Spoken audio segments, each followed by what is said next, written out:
Welcome to BS classes. Chapter number 3 class 12 chapter है इसका matrix. सबसे पहले हम इसमें पढ़ेंगे बेटा इंट्रोडक्शन।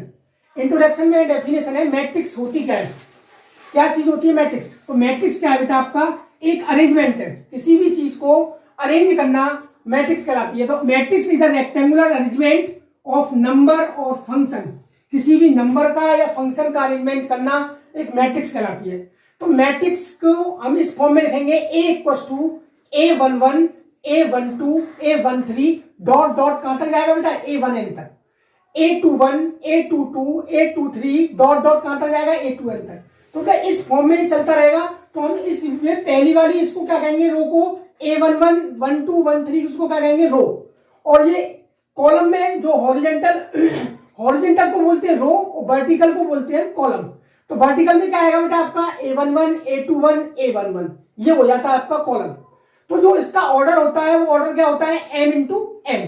तो जो हमारे पास जो हमने ऑब्जेक्ट लिए हैं, जो भी आपने नंबर या फंक्शन लिए हैं, उसको जब आपने इस मैट्रिक्स फॉर्म में लिखा है तो उसमें ऑर्डर और नंबर होते हैं, ऑर्डर होते हैं। तो ऑर्डर क्या होगा, इसका ऑर्डर होगा रो इंटू कॉलम।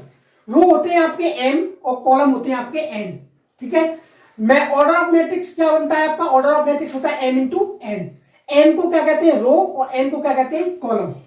इसमें एक चीज आती है बेटा आपके पास कि एक जो एलिमेंट है, ये एलिमेंट है, इसको हम aij भी कहते हैं। aij का मतलब क्या है बेटा आपका कि a तो होता है इसका एलिमेंट, a होगी आपकी कैपिटल, a होगा मैट्रिक्स। जो इसमें हम मैट्रिक्स को सिंबल को रिप्रेजेंट करते हैं वो कैपिटल लेटर से सिंबल को यूज करते हैं मैट्रिक्स में नाम लिखने के लिए। और जो उसके अंदर एलिमेंट होते हैं उसको हम स्मॉल लेटर से लिखते हैं। स्मॉल लेटर में ये इसका एलिमेंट है ए स्मॉल है।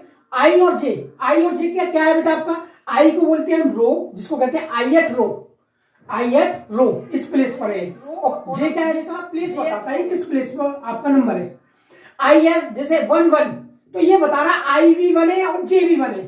तो ये बता रहा है कि पहला जो एलिमेंट है आपका, पहली रो दूसरी पहला ही कॉलम, उस प्लेस पर यह ऑब्जेक्ट आपका एलिमेंट है, पहली रो और फर्स्ट कॉलम। ये बता रहा है first row and first column. तो ये बता रहा है कि जो एलिमेंट है आपका वो फर्स्ट रो पर है, फर्स्ट कॉलम पर है। ये एलिमेंट का प्लेस बता रहा है। Where ith row and jth column.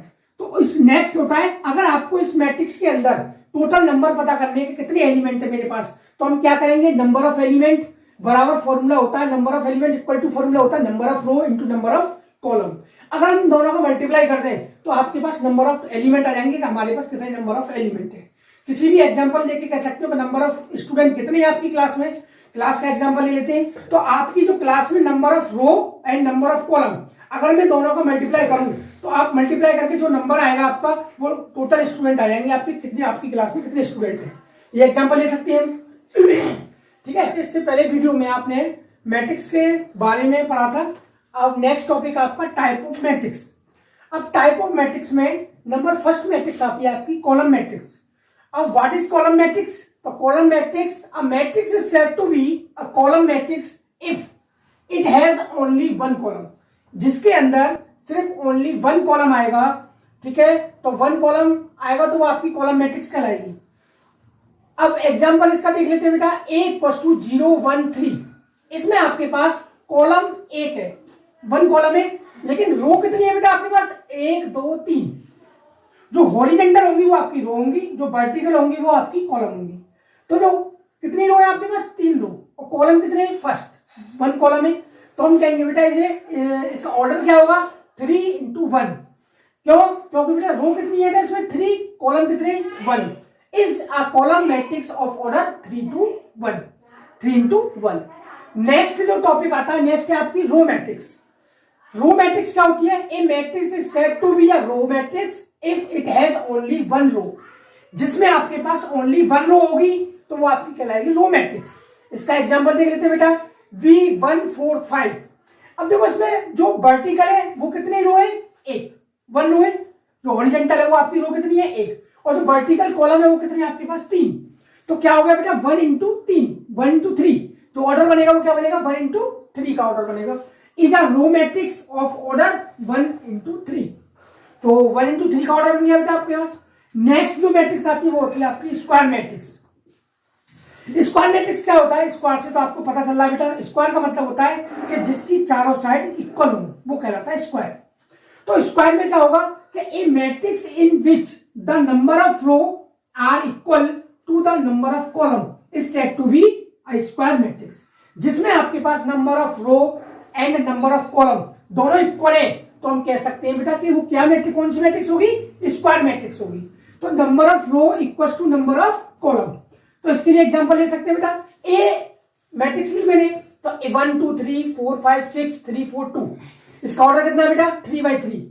कैसे कह सकते हो, देखो रो कितनी है बेटा इसमें 1 2 3, कॉलम पे देखो 1 2 3, तो देखो 3 कॉलम और 3 रो, 3 रो 3 कॉलम, तो क्या बन जाएगी बेटा स्क्वायर मैट्रिक्स ऑफ ऑर्डर 3। क्या बन जाएगी ऑफ ऑर्डर 3, कितने ऑर्डर की बन जाएगी बेटा 3/3 ऑर्डर की। तो उसको हम इस तरीके से लिख सकते हैं ऑर्डर 3/3। नेक्स्ट टॉपिक आता है बेटा डायगोनल मैट्रिक्स। अब देखो डायगोनल मैट्रिक्स से क्या मतलब है, डायगोनल का मतलब क्या होता है? तो देखो a square matrix B I वो B equal to we I जे, ये क्या बता रहा है, इसका एलिमेंट बता रहा है। आई जे मतलब इसका प्लेस वैल्यू है कि कहां पे ये प्लेस है, रखा हुआ है आपके पास। ऑर्डर क्या है m2 है, स्क्वायर मैट्रिक्स से इसलिए ऑर्डर और कॉलम और रो दोनों को रहेंगे, इसलिए m2n कर दिया मैंने बेटा। Is said to be a diagonal matrix if all its non diagonal matrix, मतलब ये कह रहा है नॉन डायगोनल एलिमेंट, जो डायगोनल एलिमेंट नहीं आ रहे, डायगोनल में जो एलिमेंट नहीं है वो एलिमेंट कैसे होने चाहिए, non diagonal element are zero, कैसे होने चाहिए, जीरो होने चाहिए। और डायगोनल एलिमेंट आपके एलिमेंट होंगे, डायगोनल वाले एलिमेंट होंगे वो आपके जीरो नहीं होंगे, अदर डायगोनल एलिमेंट होंगे, ठीक है, एलिमेंट होंगे वो आपके सारे जीरो होंगे। तो इधर that is a matrix is said to be a diagonal matrix V I J equal to zero, मतलब ये वी आई जे कह रहा है कि जो एलिमेंट है वो किसके इक्वल होगा, जीरो के इक्वल होगा। कब, जब when I not equal to zero, मतलब आई की वैल्यू जे के इक्वल नहीं होगी।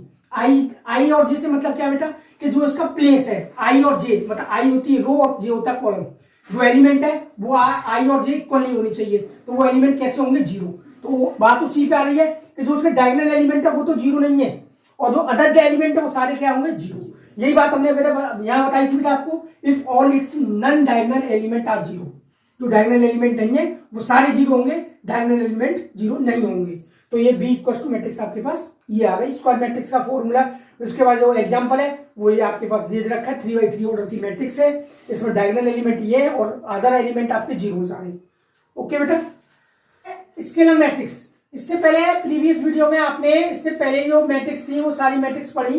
अब नेक्स्ट जो मैट्रिक्स आ रही है आपकी आएगी स्केलर मैट्रिक्स, ठीक है। A diagonal matrix is said to be a scalar matrix if its diagonal element are equal.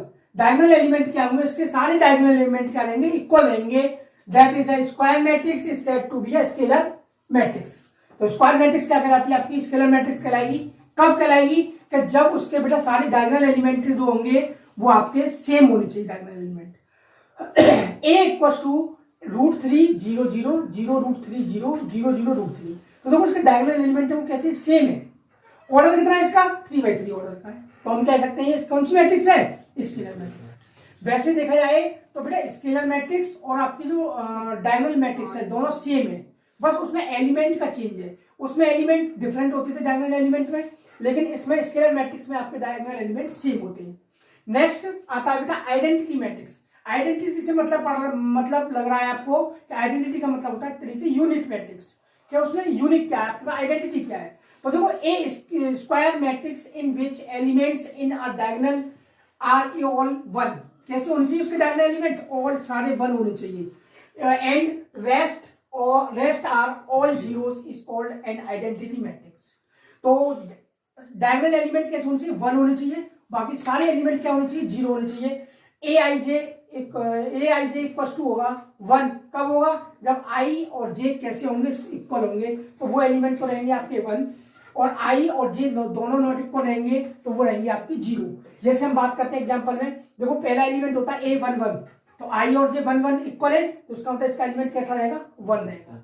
और A12 के बाद A11 के बाद क्या बात करता हूँ, A12, तो आई और जे, तो आई है 1 और जे है 2, तो दोनों इक्वल लेंगे ना, तो उसका मतलब उसका एलिमेंट क्या रहेगा, 0।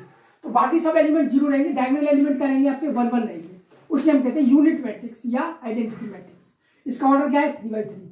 नेक्स्ट मैट्रिक्स आती है आपकी जीरो मैट्रिक्स, या कह सकते हैं दूसरा नाम होता है इसका बेटा नल मैट्रिक्स भी कहते हैं वैसे। A matrix is said to be zero matrix और null matrix if all its element are zero. All its element zero मतलब सारे एलिमेंट कैसे होने चाहिए उसके, जीरो होने चाहिए, तो हम उसको कह सकते हैं बेटे जीरो मैट्रिक्स या नल मैट्रिक्स। इसका example A equal to zero zero zero, सारे एलिमेंट कैसे रहेंगे, जीरो जीरो रहेंगे, और इसका जो ऑर्डर आएगा वो कितना आएगा, 3 by 3 ऑर्डर की मैट्रिक्स रहेगी। ठीक है, ओके बेटा।